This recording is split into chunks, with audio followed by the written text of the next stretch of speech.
दोस्तों, सोचिए आपके साथ कुछ ऐसा हो जो कि कभी नहीं हुआ हो।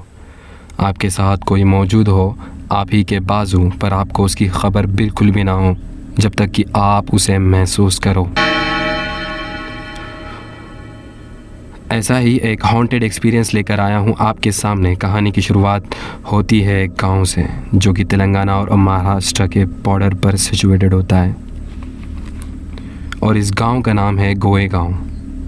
जंगल के एरिया की वजह से इस गांव की आबादी बहुत कम है, लेकिन लोगों की आमदनी का ज़रिया भी अच्छा है।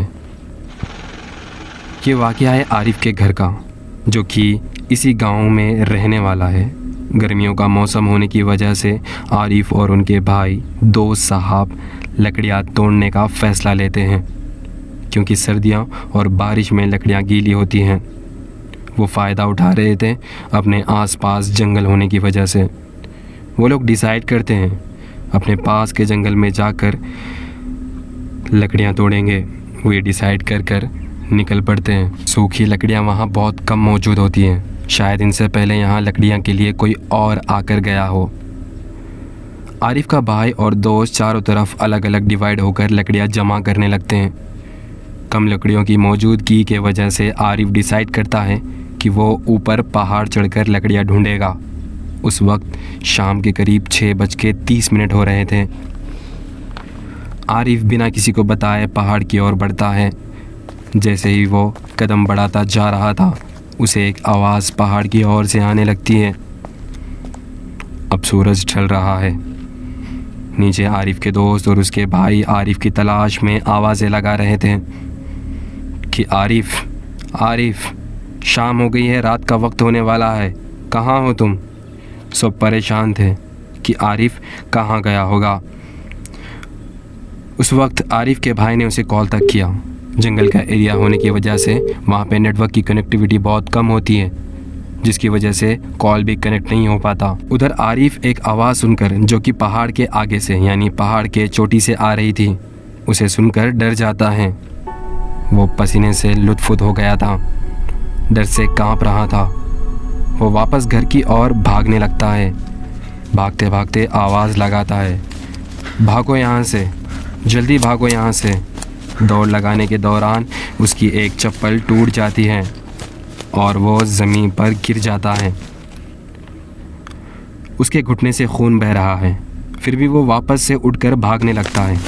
आरिफ के भाई और उसके दोस्त उसे इस हालत में देखकर डर जाते हैं और वो भी वापस घर की ओर दौड़ने लगते हैं आरिफ के साथ। आरिफ भी इनके साथ में दौड़ रहा है।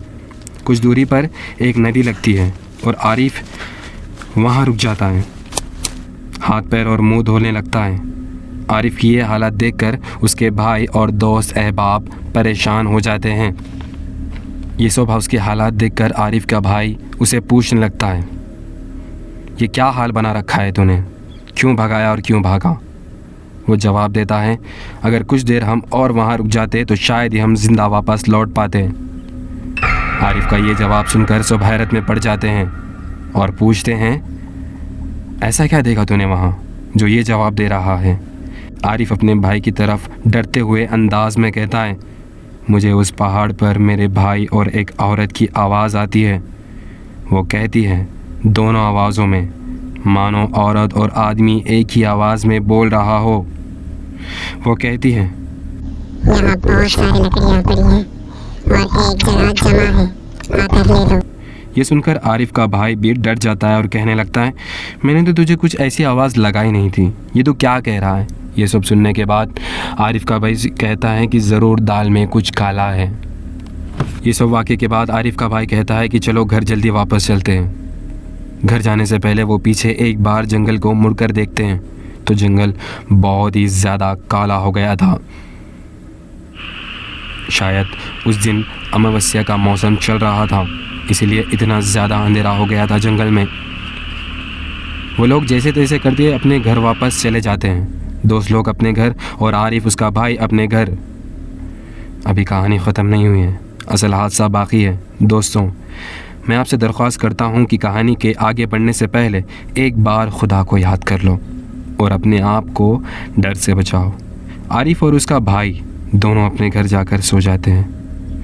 वो लोग डर के मारे वहाँ से लकड़ियाँ भी लाना भूल गए। वो कहते हैं ना, जान बची तो लाखों पाए, लौट के पुत्तू घर को आए। ये लोग ये हादसा अपनों तक ही रखते हैं, किसी को नहीं बताते, किसी के साथ शेयर नहीं करते, इसको एक प्राइवेट हादसा बना देते हैं। फिर अगले दिन सुबह थकान की वजह से आरिफ और उसका भाई सुबह जल्दी नहीं उठते हैं। जैसे कि हम सब जानते हैं, गांव में अक्सर लोग हल्का होने बाहर खेत में जाते हैं। उसी तरह आरिफ की बहन और उसकी एक सहेली हल्का होने के लिए दूर जंगल जाते हैं। बातें करते करते आरिफ की बहन अच्छी जगह देखकर बैठ जाती हैं। वो अब जंगल में पहुंच चुके थे और उसकी सहेली भी अलग होकर बैठ जाती है। आरिफ की बहन को चक्कर आने लगे अचानक से। वो अपने सहेली को बताकर दोनों जल्दी वापस घर पहुंच गए। दोस्तों, मैं बाकी लोगों का नाम इसलिए नहीं ले रहा हूं क्योंकि उनका एक अलग प्राइवेसी इशू है। प्लीज़ ऐसे ही मैनेज करना। आरिफ की बहन घर जाकर सो जाती है। फिर जब दोपहर में उठती हैं खाने के लिए तो उसका बिहेवियर एकदम अजीब लग रहा था। वो खाना इस तरह से खा रही थी मानो उसने कई सालों से खाना खाया ना हो। वो अपने माँ से करीब 10 बार खाने को मांगती हैं। उसका ये बिहेवियर उसकी माँ को थोड़ा नया और अजीब लगा। उसकी माँ को शक होने लगा कि ज़रूर दाल में कुछ ना कुछ तो काला है। अब वो आरिफ की बहन को ऑब्ज़र्व करने लगती हैं। रात का वक्त था, सब सोने चले गए थे, करीब रात के 11 बज रहे थे। आरिफ की मम्मा को बर्तन की आवाज़ आती है और वो तुरंत उठकर किचन की ओर बढ़ती हैं और देखती हैं कि उसकी बेटी बर्तन में रखा कच्चा गोश्त खा रही हैं। उसके बाल खुले हुए हैं। गोश्त खाने के बाद वो अकेली बैठकर दीवार के पास जाकर रो रही है। आरिफ की मम्मा ये सब देखकर तुरंत अपने बेटों को और उसके वालिद साहब को उठाकर ये सारा हादसा उनकी आंखों से दिखाती हैं। सब देखकर हैरत में पड़ जाते हैं और उसके पास जाकर उसे पूछते हैं, क्या हुआ तुझे? इतनी रात को यहाँ क्या कर रही है तू? वो अजीब जवाब देती हैं मानो वो आरिफ की बहन नहीं। वो जवाब देती हैं हंसते हुए, तुम मेरा कुछ नहीं बिगाड़ सकते। ये जवाब देखकर वो बेहोश हो जाती है। उसको उठाकर अपने कमरे में सुलाया जाता है और सुबह एक मौलवी को फजर के बाद सारा वाक़या मौलवी साहब को सुनाकर आरिफ के बहन को मौलवी साहब के पास ले जाया जाता है।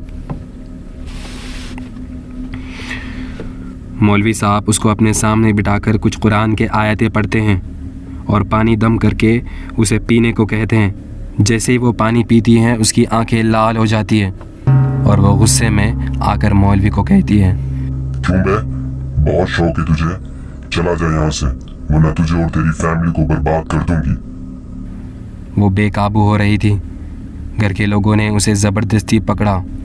मौलवी साहब फिर से कुछ आयतें पढ़कर पानी में दम कर कर उसके मुंह पे मारते हैं और सवाल करते हैं, बता कौन है तू और क्यों इस मासूम बच्ची को परेशान कर रही है? वो फिर से अजीब सा हंसती हैं। फिर मौलवी साहब पानी मुंह पर मारते हैं और उसे धमकी देते हैं, तू बताएगी या फिर तुझे यहीं जलाकर मार डालूं। दोस्तों, अपने अंदर हौसला रखना, जवाब बहुत ख़तरनाक है। मैं आपसे दरख्वास्त करता हूँ कि अगर ये आपको स्टोरी बहुत भयंकर लग रही है, डर लग रहा है, तो आप इसके ख़ुद ज़िम्मेदार होंगे। मैं आपसे रिक्वेस्ट करता हूँ कि अगर ये स्टोरी आपको बहुत ज़्यादा ही डरावनी लग रही है तो यहीं स्किप कर देना, क्योंकि जान से बढ़कर कोई चीज़ नहीं होती। फिर वो अंदर की बैठी हुई आत्मा जवाब देती है बहुत ही ख़तरनाक अंदाज में, मुझे मत जलाओ, मैं बताती हूँ। मुझे मत जलाओ, मैं बताती हूँ। मुझे ये पास के जंगल में मिले ये 2 लड़कियाँ वहीं थे। इसमें से ये लड़की बहुत ही जुल्म किया मेरे साथ। ये इंसान मुझे जिंदा भी नहीं जीने दिए और अब भी परेशान कर रहे हैं। ये लड़की जहाँ हल्का हो रही थी वहाँ मेरी खबर थी। मैंने उसी का फायदा उठाकर इसे पकड़ लिया। वो आत्मा रोते हुए कहती है, मैं इसी जंगल के पास रहती थी। कुछ सालों पहले मेरा भी परिवार था, लेकिन कर्जा ज्यादा होने की वजह से मेरे पति को मारा गया और उन लोगों ने मुझे मेरे परिवार के साथ इसी जंगल में जलाकर मार डाला। मेरे भी मासूम बच्चे थे। मेरे जिस्म पर अब भी वो जख्म बहुत ज्यादा दर्द करते हैं। ये सब सुनकर मौलवी ने एक तावीज़ लड़की पर बांध दी और एक शीशे में उसे बंद कर दिया। शीशे में कैद करने के बाद उसने आरिफ के फैमिली को इस घर को छोड़ने की सलाह दी। दोस्तों, क्या था उस आत्मा में? किस मकसद से आई थी वो? क्या वो सारे इंसानों से बदला लेने के लिए आई थी? दोस्तों, क्या था उस जंगल में? क्या ये वही आत्मा थी जिसने पहले आरिफ को डराया, या फिर आरिफ की वजह से वो घर पर आई? दोस्तों, कहानी ख़त्म करने से पहले मैं ये क्लियर करना चाहता हूँ कि ये स्टोरी कुछ सच है, थोड़ी मैंने इमेजिनरी बनाई ताकि आपको बहुत ज़्यादा मज़ा दे पाऊँ मेरे कंटेंट के थ्रू। अगर ये आपको पसंद आती है तो मेरे चैनल को सब्सक्राइब करना और वीडियो को लाइक करना और ऐसे ही मसालेदार कंटेंट के लिए बने रहना। दोस्तों, आपका एक लाइक मेरे वीडियो को प्रमोट करता है। एक वीडियो बनाने में बहुत ज़्यादा मेहनत लगती है।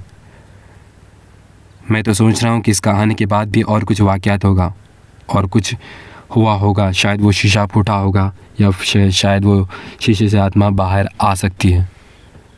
मुझे ये सब तो नहीं पता, लेकिन अगर इस वीडियो का रिस्पांस अगर सही आएगा, ये स्टोरी अगर पसंद आएगी और आपके कमेंट्स, प्यार भरे कमेंट्स मुझे मोटिवेट करेंगे, तो पक्का मैं इसका सेकंड पार्ट भी आपके पास लेकर आने की कोशिश पूरी करूँगा। शुक्रिया।